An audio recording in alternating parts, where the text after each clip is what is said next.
Peter na Shaste mukomere cyane iminsi myinshi wana. Mukomere Claude. Ari yashize igihe. Kabisa ko turacyari kumwe.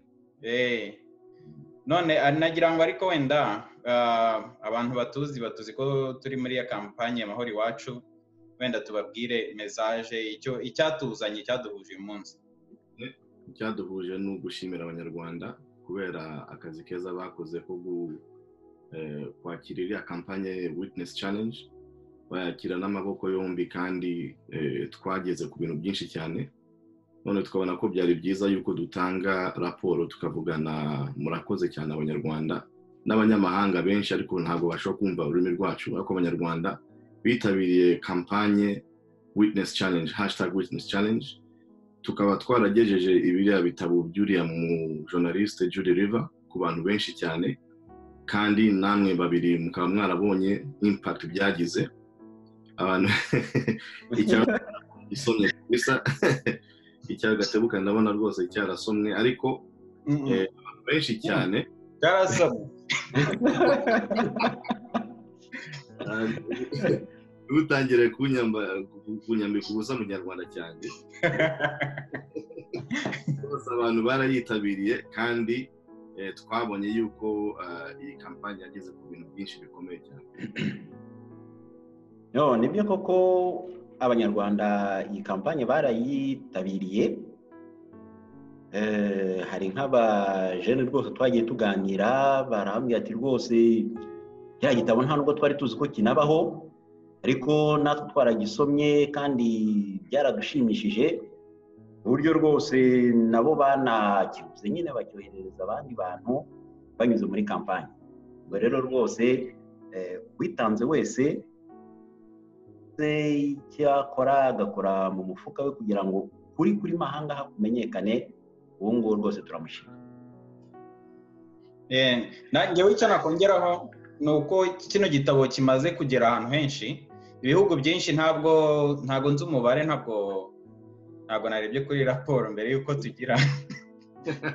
dutangira, ariko kimaze kugera ku migabane 6.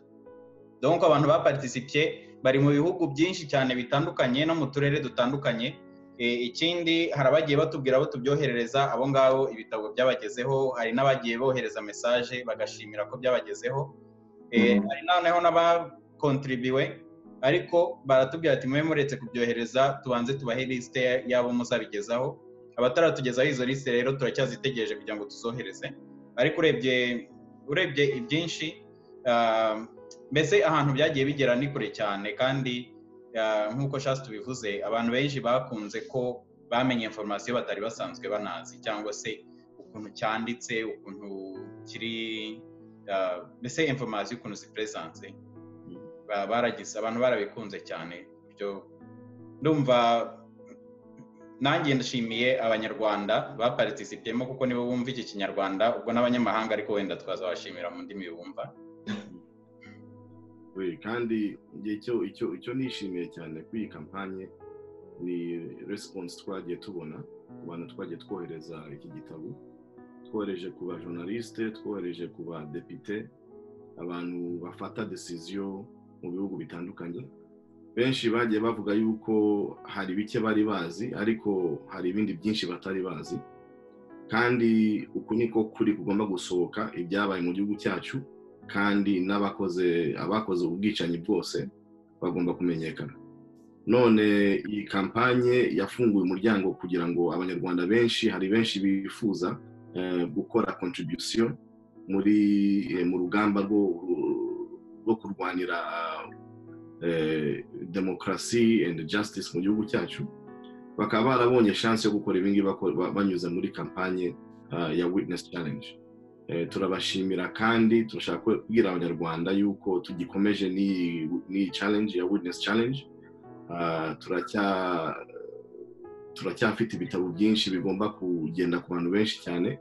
Hari abadepite benshi, hari abajournaliste benshi, hari abantu benshi bafite imbaraga zo gufata decision mu bihugu byabo, bakeneye kumenya ukuri kwabaye mu Rwanda, kuko tuzi yuko Kagame n'agatsiko ke kabicanyi bagenda bakwiza ibintu mu mahanga yuko bakoze ibintu byiza kandi tuzi yuko ari abicanyi ruharwa.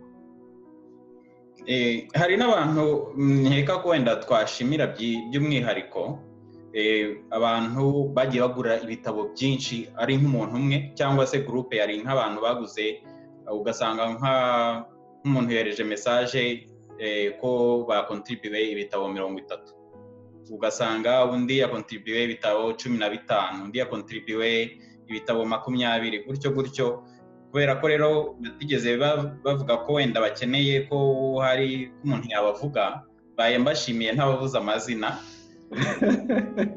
Hari noneho n'abandi bavuze bati kampanye igihe cyose izaba igihari nzakomeza njye nkontribuye buri kwezi. Hari rero abakibikora nabo ndabashimiye kuba barakoze gutyo nyine n'ubwo bwitange. Ubwo rero wenda none se kampanye tubigenze gute? Dukomeze cyangwa bite ko abantu bagikomeza kohereza contribution buri kwezi? No, ariko Peter yarabivuze yuko twiyemeje gukomeza ku buryo rwose wumva agifite inyota yuko ubwo kuri ukomeza kukajya hanze, uwo nguwo rwose yakomeza kohereza contribution ye, ibitabo bikagurwa nyine bikoherezwa muri abo bantu bose bafite icyo bashobora gukora. Zere ko ejo bundi mwabonye yuko na bya bindi byo kuvuga yuko hari iterambere, ko barwanyije ubukene, ko nabyo ejo bundi byasohotse nyine berekana yuko atari byo. Rero ko dukomeza kohereza uko kuri hanze kuzageraho kubyara umusaruro twifuza, ariyo demokarasi n'amahoro byacu. No kurwanya ikinyoma cyose. Leta ya Paulo na ajya Claude General Kabarebe hari akazina kazina gashyashya afande Sumbirigi. Leta ya Paulo na afande Sumbirigi n'abandi bagomba kureka kubeshya isi, kubeshya abantu yuko aribo bazanye amahoro mu gihugu, kuko nibo baje bagateza ibibazo mu gihugu hamwe n'abandi babisha abantu n'abanyarwanda. Ubwo rero iki gitabo kuki bakirwanyije cyane, kandi n'uyu mugore wacyanditse Julie Reva baramurwanyije cyane, kubera yuko bazi yuko mu gihe abantu isi the normal population kandi n'abafata decision mu gihe batangiye kumenya ukuri kw'ibyabaye, ibintu bagiye bagenda babeshya imyaka yose ishize byagwa hasi kandi twatangiye kubona change mu gihugu cyacu. Ubwo rero natwe abatanga ibitabo, abatanga umusanzu, nanjye kuvuga ngo umusoro, abatanga umusanzu mw'iyi kampanye, mw'iyi challenge, bose turimo gukora kuri ka kazi ko kujyana ukuri hanze kukamenyekana. Kandi abongereza nkunda akantu bajya bavuga mu cyongereza ngo every little helps, ni ukuvuga yuko buri kantu umuntu ateraho nako gafite a lot of impact, kuko benshi babikoze a big thing happens. Ingewe cyane narangirizaho nuko kino gitabo ikintu gikora cyerekana ibibazo, ibyago abantu ari abanyarwanda ari n'abanyekongo bagiye bagira, kandi nabo ni abantu, izo histoire zabo zigomba kumenyekana, isi yose ikabimenya, kugira ngo ibintu nk'ibyo ntibizongere, ntibizagaruke, kandi n'umuntu akaba afite bya bindi ubumuntu cyangwa se ibyo twakwita dignity mu cyongereza, mu gifaransa no bari dignité, ariko mu kinyarwanda nyine iryo jambo rirancika, amenya ari dignity. Okay, noneho ubwo ndumva ibyo gushimira twaba tubirangirije aho. Sinzi niba hari ikindi umuntu arafite cyo kongeraho. Njye ndashimira gusa, ubwo nyine naho ubutaha tuzakomeza kampanye. Nanjye icyo navuga ni ugushimira abanyarwanda, turabashimira cyane kubera their contribution. Ashe. Okay. Sawa rero. Katuhagarike recording. Ariko mbere yuko duhagarika njye nari nifite ikibazo. ariko rero recording nabaye nyihagaritse ubwo wenda dushobora kongera gukora recording. Ikibazo wari ufite ni ikihe? Reka tubanze wenda tukivugeho gatoya. Biriya bintu wihaye byo kuvuga ibintu abanyarwanda batinya kuvuga, iriya shene izajya ivugirwaho n'abanyamahanga cyangwa nawe nta gukina umunyarwanda?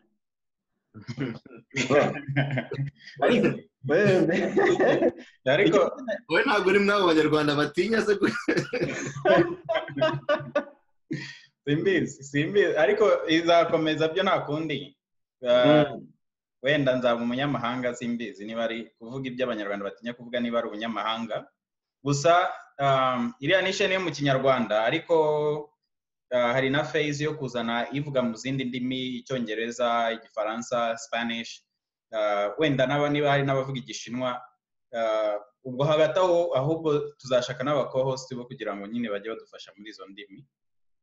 Ariko mu cyongereza urebye, kubera ko ari n'ubundi ibintu nkora kenshi mbikora mu cyongereza, icyongereza niyo nkeka ko izajya inagira abantu benshi bayikurikira. Ariko abanyarwanda nabo bakeneye kumenya biriya bintu ko batabitekereza bonyine, wenda bazagira banatinyuke kubivuga. Umva Claude, njye hari ibintu ntinya kuvuga ariko nshaka kuvuga.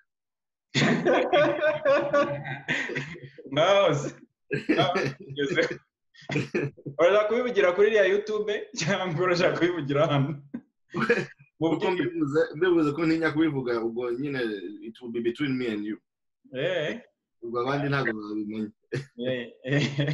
Nanjye ariko ndahari, ubwo ndakumva. Ngaho tubwire. None hari byinshi ariko njye hari ikibazo kimwe ndimo kwibaza. Hashize imyaka igeze kuri 24. Ni 24 n'itanu. Kwa 94 ni 25. From the genocide, imyaka 25, imyaka 29 kuva igihe FPR inkotanyi yatangiye gutera igihugu. None ibyabaye mu gihugu cyacu byose turabizi. Abanyarwanda bari bahari, twe batatu twari duhari, n'abandi benshi cyane bari bahari, kandi abishe barabazi. Benshi barimo na hano. Bari n'icyo gitabo, kandi niyo mpamvu urimo kubivuga, kuko turimo kuvuga iby'iki gitabo mw'iyi witness challenge. Kandi njye uko ntekereza witness challenge, ubundi the idea ni ukuvuga ngo we are giving a challenge ku banyarwanda bose gutanga witness. Uyu mudamu yanditse igitabo, aragenda she interviewed many people, batanga witness ibyabayeho. None se nkuko ubu tubona activism na politike y'abanyarwanda, especially abari muri opposition, are we going to continue to ignore yuko hari abantu babicanyi bishe abanyarwanda, bamaze abanyarwanda ari mu Rwanda n'ababakurikiye, impunzi zagiye muri Congo, bakabirukansa n'amasasu kugera za Tingitingi n'ahandi, nkuko byanditswe muri iki gitabo no mu bindi bitabo twagiye dusoma, no muri izindi témoignage twagiye twumva abanyarwanda batanga. None abo bantu akaba aribo bavuga ko bahagariye opposition cyangwa bavugira victims, cyangwa bashaka kuzana impinduka mu gihugu cyacu cy'u Rwanda, gukuraho umwicanyi kandi nabo ari abicanyi bahagaze nabo. Icyo ngicyo mu kivuga wiki. Yewe urebye dusa yewe ntabwo ari ibintu byose byabaye bigomba kujya ahagaragara. Abantu Bibiliya twavuze tukiri muri ntuza ikiganiro tukiri kugifata, harimo ko abantu bagomba kugira dignity. Ntabwo umuntu ashobora kugira dignity afite ubwoba bwo kuzavuga ibyamubayeho cyangwa ibyabaye kuri famiye ye. Noneho ibintu rero byo gutoragura abantu bakoze ubwicanyi bakaza ngo kuyobora ibintu byo guhinduka, ubu baba bahinduye iki? Ufashe umwicanyi nyine ugahindura umwicanyi. Kuri njyewe nta sanse bifite. Gusa icyo navuga, ntago abantu bose wabafata kuri ntuza kuri nivimi. Turabizi mu Rwanda muri jenoside hari abantu bagiye barimbagura abantu, barabatema barabamara. hari n'abantu bagiye bajya kwica n'abantu bishwe na FPR. Abo FPR yagiye kubita udufuni cyangwa se yagiye ifungirana muri ntuza ihamagara mu manama ikabatera amagrenade, abandi bakabarasana za mitrailleuses. Hari na ziriya nkambi basenye. By the way, muze kureba, hari ntuza hari testimony, hari umuhungu witwa Jean Pierre maze iminsi akora testimony y'ibintu byamubayeho. Kuri we ntabwo umuntu wese wenda navuga ngo niba yari umusirikare cyangwa se umukadogo ibintu nk'ibyo ko agomba guhanwa cyangwa se kubizira, ariko kamemo abantu babiyoboye, abantu bo hejuru b'abategetsi bagiye bayobora muri buriya bwicanyi bwabaye haba mu gihugu cy'u Rwanda cyangwa hanze y'u Rwanda. Abo bantu ntabwo bashobora, ntabwo bagombye kuyobora abantu ngo banavuge ngo nibo barimo kuzana impinduka kandi bazi ibintu bakoze batarigeze banavuga ibintu bakoze. Urugero naguha, navuga nk'abantu ngewe nemera, turi kuvuga kuri kino gitabo, donc turi kuvuga ku bya FPR. Hari abantu babaye muri FPR bayivamo, ariko abo bantu babaye nk'abahero kubera ko ntabwo ari nk'abo babiyoboye barangiza bagasohoka ntibagire ikintu bavuga. Urugero hari nka ntuza nka Deo Mushayidi. Mushayidi yarasohotse, yarabivuze, yavuze ibyo uko bimeze, uko ibyo yarazi. Donc uwo n'umuntu navuga ko ari intwari cyane. Hari Aloys Ruyenzi nawe wagiye abivuga abishyira ahagaragara. Hari witwa Alphonse Furuma, hari Jean Pierre Mugabe, hari n'abandi bagiye basohokamo bakavuga ubwicanyi bagiye babona, mbese koko ukumva ko bababajwe n'abanyarwanda bagiye bicwa. Noneho hari n'abandi basohoka mbese bagasa nkaho bavuga ngo ibintu byose ngo ni Kagame yabikoraga, ngo ntabwo ari ngo mbese nkaho ibintu byose byari Kagame. Ni ukuvuga aramutse agiye uwo muntu agiye mu bundi butegetsi, nanone undi mu president nawe akamutegeka ngo niyica abantu, nabwo yabikora.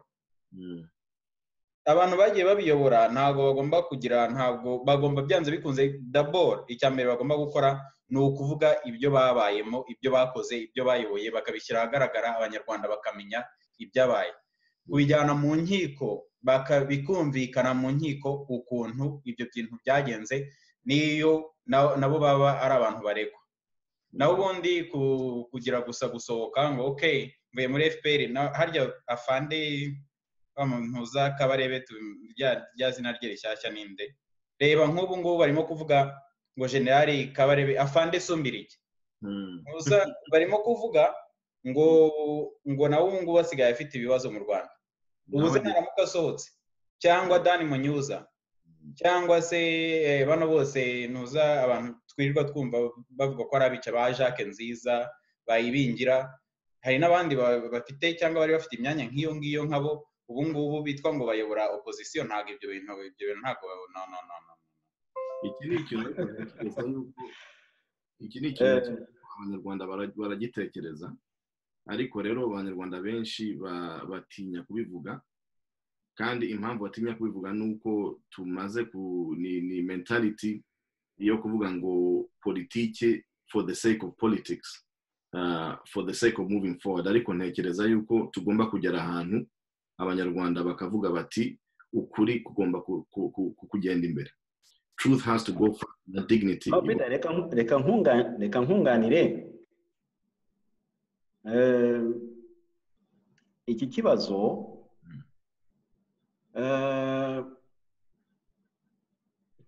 cy'uko abantu bagize uruhare muri buriya bwicanyi bashaka n'ubundi kuyobora ngo bazane impinduka. Claude bivuze neza nyine avuga ati iyo mpinduka yaba ari impinduka bwoko ki? Kubera ko sinzi niba mwarabonye iriya quotes ya Einstein avuga ati ntago ushobora gukemura ikibazo ukoresheje uburyo bwazanye nyine icyo kibazo. No, abo bantu rwose navuga twebwe abanyarwanda batoya cyangwa se abaturage abo abantu dukwiye kubitondera kubera ko so Munyarwanda se ntabwo yavuze yuko ngo ibuye ryageze gutera ryagaragaye biba rikisha isuka. Ubwo rero uzajya gufata isuka ye akayihonda ku ibuye kandi yaribonye akazi ke. No, abantu bakoze amahano, abantu bose bahemukiye abanyarwanda. Wenda uyu munsi bakaba bavuga ngo turihanye cyangwa se ibyo twakoze tubivuyemo. At least icyo bakora ni ukuza bagatanga testimony kandi bakayitanga bavuga ati ibi ngibi nibyo twakoze. Noneho abanyarwanda bakumva babishaka bakababarira. Ariko kuza n'umuntu yiyempoza ngo mushango nimureke mbayobore kandi tuzi ibyo yakoze. No way. No, it's absurd. It's absurd kuko ntekereza yuko ashobora kuba ari mu Rwanda gusa cyangwa mu Banyarwanda where this is happening kandi abantu bakareka yuko bikomeza. It is as ridiculous as thinking yuko umuntu w'umurapist kandi akaba abantu bose bazi yuko ari umurapist yava aho ngaho nuko akaza agahagarara n'abavictime ba rape bagatangira kuvugira baba victime kandi akavuga ngo bari abarapist ngiye kubakuraho. It's absurd, it is an oxymoron. Ariko rero kuba hashize imyaka myinshi cyane kandi abanyarwanda we tolerate this, ni ukuvuga yuko ngiye ntekereza yuko there is a lot of fear muri mindset kandi we need to come out of this mindset of fear. Kubera yuko ntekereza yuko ibyo turimo kuvuga niko abantu benshi babitekereza. Ariko ngiye nagiye mpura na situation aho uvuga abantu turimo kuvuga bari abicanyi, tubita abicanyi, let's call a spade. Nuko wabavuga nabi cyangwa you are negative towards them. Hari abantu bavuga ngo oya ntimubavuge nabi. Nta n'ubwo kubavuga nabi. Nose kuvuga ukuri ni ukuvuga nabi. Erega muri iyi minsi muzajya kubona mubone nk'ubu ngubu Afande Sombirigi akuyeho Kagame na Kagame aje yirukanka nawe aje kuyobora nawe nuko aje kuyobora opposition. Afande pese akaba ari kuyobora opposition. Igitangaza kandi kibabaje nuko abantu bakavuga ngo abangaba mu bihorere kuko turi kumwe kandi turabakeneye. Ngewe mentality yanjye nuko dukeneye kuvuga ngo dukeneye abantu bakoze ibintu nk'ibyo ngibyo. We do not need anybody, we need a truth. Kandi ntekereza yuko without truth we can't build something which is genuine. Kandi ngewe icyo ntekereza ntabwo ari politiki gusa, ntekereza victims. Nk'uwo musore warimo kuvuga Jean Pierre, nabonye video parts 3 wakoze 3 cyangwa 4 akaba maze kuba 3 akaba arimo kuvuga ibintu byamubayeho kandi ntabwo ari we gusa, n'abantu benshi cyane byababayeho. Kandi some of the people bavuga yuko ari abantu muri opposition bashaka gukuraho ya regime bari abakomanda muri bari abantu bari barimo gukorera abantu nk'abariya ibyo bintu. Kandi ntabwo ari nka Jean Pierre gusa wagize amahirwe yo guhunga, hari abandi bari mu Rwanda baba victime bakagera opposition hanze bakavuga ngo abangaba nibo baje kudutabara. Peter hari umuntu wanyandikiye twaraturanye yahunze, yari umwana mutoya ariko twakinanaga umupira, bo bahunze baturutse Ibyumba. Buryo n'abantu muri famille babo bavugaga cya kirimi cyitwa ngo ni mbweno, ntago nacyumvaga neza nyine Burungi Webare ibintu nk'ibyo agazi gurubine wabimenye. Yanyandikiye oye wana ngo uyu mutipe Jean Pierre ibyo yaciyemo byenda gusa n'ibyanjye, uzi ko avuze ibyo kwataka abari kurya. Urabona hamwe Jean Pierre yavuze ko yagendaga akirukanka akapfa kurya ahantu hose abonye kubera ko nyine yabaga yashonje, akajya mu mbese abagiye kurya hose akagenda akabicara iruhande akarya. Yavuze rero nawe ngo nibuka ko hari ahantu twageraga wasanga abantu bari kurya wahitaga ubegera nta no gusaba ukarya, baba ari ibisambo bakakwirukana. Ureze ko icyo gihe nta muntu wangaga undi bitewe n'akaga twarimo. noneho arongeraho aravuga ngo hari n'ahantu twari mu mashyamba ngo inyota yarakwicaga ugatema igiti ugatega umunwa udutonyanga tuva mu giti tukaba ari two dusayidira kubasha kubobeza umuhogo. C'était terrible en fer. Donc bari bameze nabi cyane. Ibyo rero abantu washyize abantu muri condition nk'izo ngizo agomba kubanza kwihana, agomba kubisabira imbabazi abanyarwanda, kandi babibayemo bakazimuha, bakaba ari bo bafite ubwo burenganzira bwo gutanga izo mbabazi. Kandi uretse n'ibyo uburyo bwiza bwo gufasha kugira ngo habe impinduka ntabwo ari ukuza kwicara ku ntebe yo hejuru kwigira igihangange cyangwa se kuyobora abantu, ahubwo uburyo bwiza bwo kubikora nyine ni ukuzana uko kuri kukajya ahagaragara, abanyarwanda bose bakaba babizi, u Rwanda rw'ejo rukubakwa rwubakiwe ku bintu bizwi, amateka mabi yabayeho yose akaba azwi, kugira ngo atazongera gusubirwamo. Naho ubundi kumva ko umuntu mbese yakoze uwavuze ikintu cyo gufata ngo wa muntu ufata abantu ku ngufu, ufata abagore ku ngufu akaba ari ujya kubavugira, bituma ntekereza ni nk'uko wafata umuzamu wo kukurinda abantu b'ababosi nyine bafite abazamu, ugafata umuzamu w'umujura akaba ari ushyiraho cyangwa bya bihugu bishyiraho abantu bari corrupt abajura bahatari, akaba aribo bayobora za komisiyo zirwanya ruswa, zirwanya corruption. nuko bari ababingwa bo kwiba, ubwo yenda reka tubashyira hano kugira ngo bafate abandi bajura. Yenda niyo mentality dufite, sinzi niba izakora muri iyi situation turimo twebwe, kuvuga ngo abantu bishe kandi batabisabira imbabazi yenda bazadufasha gukuraho uriya mwicanyi, kuko yenda nibo they are part of the people who build the system. Ariko njye ntekereza yuko the victims are what is important. Kandi politike ntago ariyo mu Rwanda gusa, politike nyinshi cyane muri Afrika no mu bindi bihugu fails to look at the victim. Ntekereza yuko mu gihe aba victim bari mu Rwanda babona yuko abantu barimo kubavugira ukuraho uriya regime, oppressive regime, ari muri babandi bagiye ahubwo baba oppressinga. Ntekereza yuko it is rubbing salt to injury. Sinzi nimba iyo expression muyizi, Claude we mu bimbo mu Kinyarwanda yishyira mu Kinyarwanda rubbing salt. Mubivuze uko bivuga, simbizi niba expression ibaho, ariko ni ugutoneka abantu, urimo kubatoneka ni gufata umunyu ugasuka mu gisebe cyangwa ugatera amaside.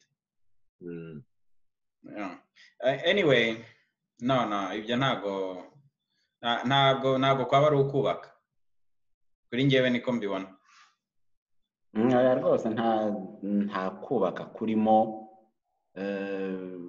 Murabona ikibazo cyacu nyine nk'abanyarwanda kinakomezwa nuko hari iki kibazo cy'ikinyoma. Ugasanga umuntu ntazi neza amateka kubera ko usoma ibi ukumva bimwe, wasoma ibi ukumva ibindi, uyu ngo yaguha ubuhamya bwe cyangwa se ibyo yaciyemo ukumva biragucanze. Uburyo navuga umuntu wese wifuza kugira icyo yamarira abanyarwanda, nibwira ko ari ibintu bibi. Agomba kubabwiza ukuri, umuntu wese akarwanya ikinyoma kandi agakora ibintu bibamara ubwoba. Niba rero umuntu wateye abantu ubwoba ntacyo akoze kugira ngo abanze abubamare, noneho wajye yagira n'ijambo, nta ijambo, nta no kumwumva.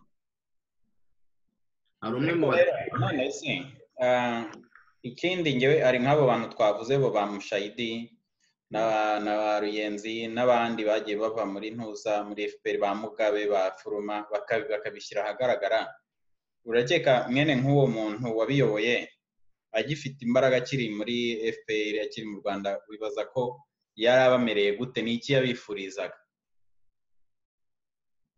Cyangwa umuntu uriyo ubu ngubu uri muri abo bayoboye ubwo bwicanyi twebwe turimo kurwanya, ukeka ko atekereza gute noneho ku bantu barwanya ubu bwicanyi? Ku buryo ari we muntu noneho wahindukira akaza kuyobora ibintu byo kurwanya n'ubundi guverinoma ifite ubwicanyi. Ubwo twebwe ntabwo ibyo turimo ari ibintu byo kuvuga ngo dufitanye ikibazo n'umuntu direct None turazi system. ikibazo ni uko hari ikibazo cyo kudahana, ikibazo cy'uko abantu bakosa deja n'ibyemerwa ubu ngubu, ubutaha n'ibyongera kuba nanone bizongera byemerwe, n'ibyongera kuba nanone byongere byemerwe. Ubwo se iyo cycle ya ntuza ya violence nyine izarangira ryari mu gihugu? Izakomeza gutyo, izakomeza. Kandi njye niyo mpamvu njya mbona na Paulo ajya ni nka umujinya uyimufata. Hari igihe yavuze n'aba bantu turimo kuvuga, arabavuga ukabona umujinya uramuzamutse, kuko nawe ndamwumva aravuga ngo mwe murimo kumvuga murimo kundwanya kandi twarafatanyije gukora ibi bintu. Niyo mpamvu abita ibisambo n'abandi akabita ngo ibikiri biki, nuko abazi yuko abazi yuko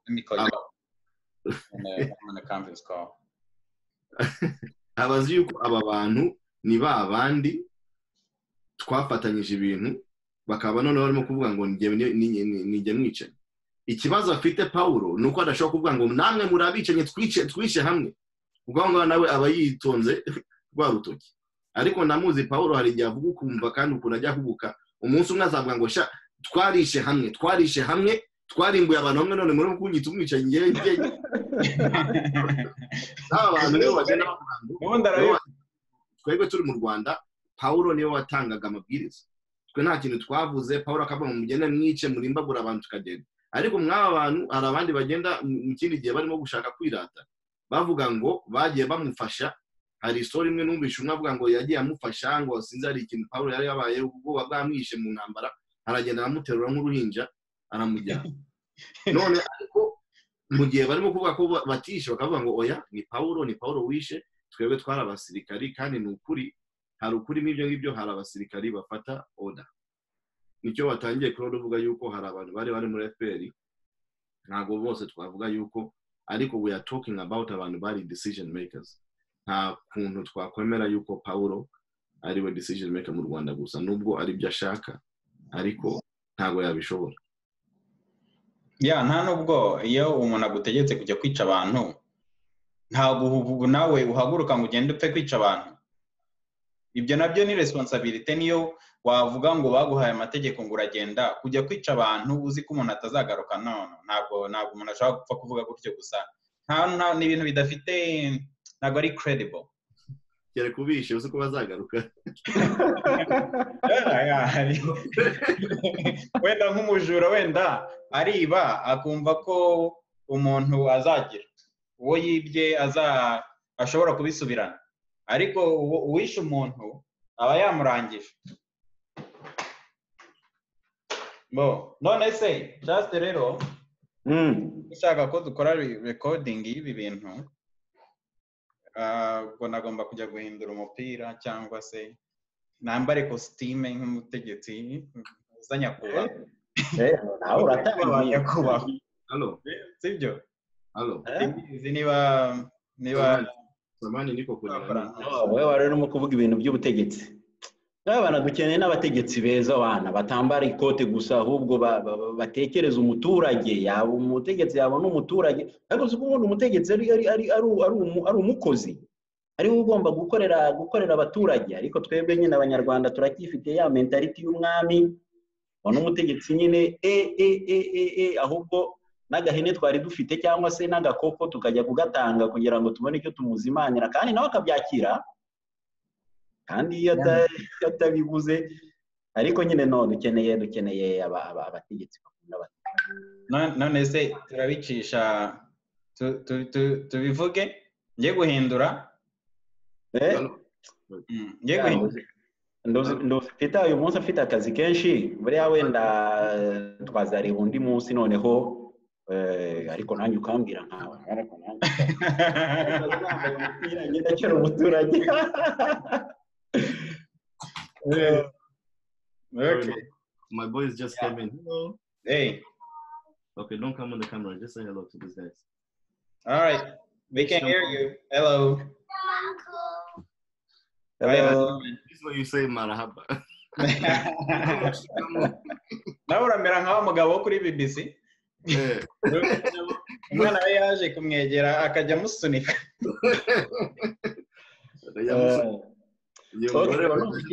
numva ibyo twari dufate gahunda ya ryari dufate gahunda ya ryari yo kubivuga cyumweru I'm going to reconsider kuko ibi bintu byafite ubwoba bwo kubivuga nawe ufite ubwoba se ya bya bindi abantu batinya kuvuga rero ntuza niba utinya kuvuga ibintu ibyo warangije kuvuga muri kampanye amahoro iwacu uzabisubira njya ndeba ya mavideo yawe ya kera urimo kuvuga ngo Kagame uvuga ikinyarwanda gicuramye nk'iki ngiki cyanjye. That's one thing we have in common. Muje kuvuga ikinyarwanda pe nyumva se ahubwo muraziranye kabisa rwose. Murero mudusuhurize nta kibazo rwose na generali ndahari. Ese biriya twabonye mwabonye Kagame na Museveni bagiye kumvikana hariya muri Angola. Tekereza wiki Museveni zero no yamusuhuje cyangwa none yaje yambaye ikintu uza none yamushuhuje none bamubwiye ngo agomba kumusuhuza kabyarindi ntabwo wakwirwa uvuna kaboko biriya se ari amasezerano se ntabwo simbizi njye amasezerano yasinywe na FPR cyangwa yasinywe na Ntuza na Museveni bose baba barimo gukina amacenga. Reba ngewe naguha ingero nk'ebyiri. Reba amasezerano ya Arusha barasinye barangije barasa indege Intuza batangiza iyindi ntambara. Noneho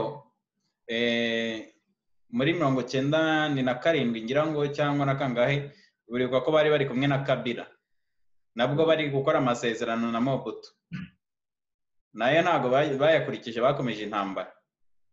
Donc ibingibi no kwirutsa aho nabibonye ko batangiye gutukana deja. Simbizi niyo mwabibonye Ntuza Abagande ngo bafunze za website zose zo mu Rwanda. Abanyarwanda nabo bashyizeho za condition ngo bagomba gufungura bari aba DMI bose bafatiwe muri Uganda. Ngo simbizi hari za condition nyinshi bashyizeho.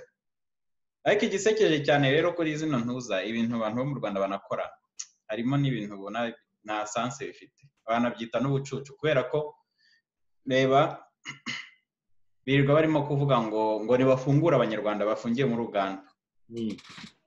Kandi ejo bundi hari abantu bapfiriye ku mupaka barashwe n'abapolisi n'abasirikare b'u Rwanda ariko ntacyo babivugaho. Ntabwo bavuga ngo bavuga ati abapolisi nibarekeraho kwica abantu cyangwa iki, ariko bakajya kuvuga ngo bafunguze abantu. Kandi ikindi birirwa biruka ku mpunzi mu bihugu byose bashaka kuzifungisha. Sinzi rero bagira ngo baba bazi ko abantu batazi ubwenge batabibona ko igituma bashaka gufunguza abo bantu kuko ari abantu barimo kubakorera babadiyema ko atari uguproteja abanyarwanda kuko ntabwo bigeze baproteja abantu bagiye bakarasa inkambi, abantu bagenda bakajya gufatisha impunzi bakazishimuta bakazisubiza mu Rwanda nka kuriya basubije bagataba Mutabazi Liyetona Ntuza Mutabazi menya na Kalisa Dayeri. Donc ntabwo ari amasezerano ngewe nashyiramo icyizere. Ni politiki z'ibinyoma. Niko numvishe nuko ikibazo bagiranye among other problems nuko Kagame yari yohereje abicanye mu Uganda kandi yuko na Museveni yashobora kuba yaramuketse yuko nawe none wava aho ngaho ugajya gukora amasezerano. Uriya abantu n'abari abo muri Angola bagomba kumenya yuko uriya mugabo Perezida Paul Kagame ni menace muri region. Kandi mu gihe abantu bazabyumva bagatangira gupacinga up nka kwa kundi umuntu agira igisebe kandi igisebe gifite sauce ariko akomeza ushyiraho udupamba n'uduki. Biriya bintu Kagame baramupacifyinga amezi 2 amezi 3 akongera agatangira izindi menace. Ariko yenda ni twebwe tugomba kuvuga ukuri babisohora abantu bakabimenya nimba batabizi. Ariko ngewe ntago nemera yuko abantu batazi Kagame after many years of experiencing him. Ntabwo batamuzi ariko niyo banamuzi ariko nyine ni twebwe nyine abanyarwanda tugomba gufata iya mbere. Ariko ikibazo nitwe kiremereye uko kuri nyine ukajya hanze kandi nyine abantu bakakuvuga bashize amanga, naho ubundi ibi bintu byo guhora abantu bavugira munsi y'amatora abantu bakaba bivuyemo. Ariko rero ndibwira yuko wenda ngewe ngiye kubasezera ubwo mutangiye kuvuga ibibazo ibintu byo mu Rwanda mwabona budukereyeho. Buriya wenda twafate indi randevu wenda ku cyumweru, noneho wenda icyo ngicyo tukongera tukakigarukaho. Wenda wabona tunageze ku cyumweru nyine ayo masezerano yarangiye. Amasezerano yarangiye ataratangira, bari bakiri mu ndege bagitaha. Byose birashoboka. Twaje hano gushimira abantu, none twagiye mu bindi bintu. Ariko twabirangije ibyo gushimira nyamara. Nari nzi ko turi buvugane iminota ingahe gusa tukajya turangiza, ariko ntabwo tujya turangiza ibintu tudakoze. Ahubwo tugomba kongera no gushimira no mu zindi ndimi. Ariko anyway, abantu baritanze bya hatari biriya bintu. Iya challenge itangira, nari mbizi ko hari abantu bazaparticipamo, ariko ntabwo nari nzi ko bizagera kuri nivo byagezeho. Ariko birerekana ko abanyarwanda nyine cya kintu turimo kuvuga cyo gushaka gukwirakwiza ukuri baragishaka, ni uko nyine batinya kubivuga. Ubwo rero ku cyumweru tuzatinyuka tubishyira ahagaragara, sibyo? Uzi ko hari umuminisitiri wo mu Rwanda watanze ibitabo 20. Ibaze. Nagashaka kumenyekana ariko. Ko na zino ntore hari nyinshi zivuga ibintu zitabyemera. Ariko uzi ko na kera muri joking, ariko buretse mbanze bwa joking ntajye guhitana aba ministre bose they all end up in Nairobi. Bazabigirwa n'ikize ko anyway ko turimo kwiganira gusa. Ntabwo wumvije ko se yaje yumva abantu bose bavuga Kagame. Niba ko afite za kamera hose. Ariko no, uri ko na kera no muri guverinoma ya Habyarimana hari abantu bari abayobozi muri guverinoma ariko bana contribute. Niko par exemple ngo nka Rucagu uyobora sindiri bakiziyobora, bayoboraga intore hamwe, yari kera yari umusuprefe mu Ruhengeri. Noneho aparama ko bashatse kumwica nyine inkotanyi zimaze gufata u Rwanda, cyangwa se sinzi ibyo bari bagiye kumukoresha. Anyway ntabwo byari ibintu byiza bari bumukorera. Nuko noneho Rose Kabuye nyine ahita atanga evidence aravuga ngo uyu nguyu yatanze miliyoni mu nkotanyi. Donc ibyo ngibyo ntabwo bibura ko hari abantu b'ibirumira habiri. Uriya we arya ku ngoma zose, no mu gihe cya Kayibanda ngo yari ahari. Nibaze igihe cy'abami ho yari ahari se. Naho basanga nawe yari intore. Yeah, guys. Sawa, tumenye mwabiri. Yeah. Ura naho ku cyumweru. Okay. Ariko ntimuzi bayirwa kujya gusenga. Tuzabonana nimugoroba. Okay. Sawa,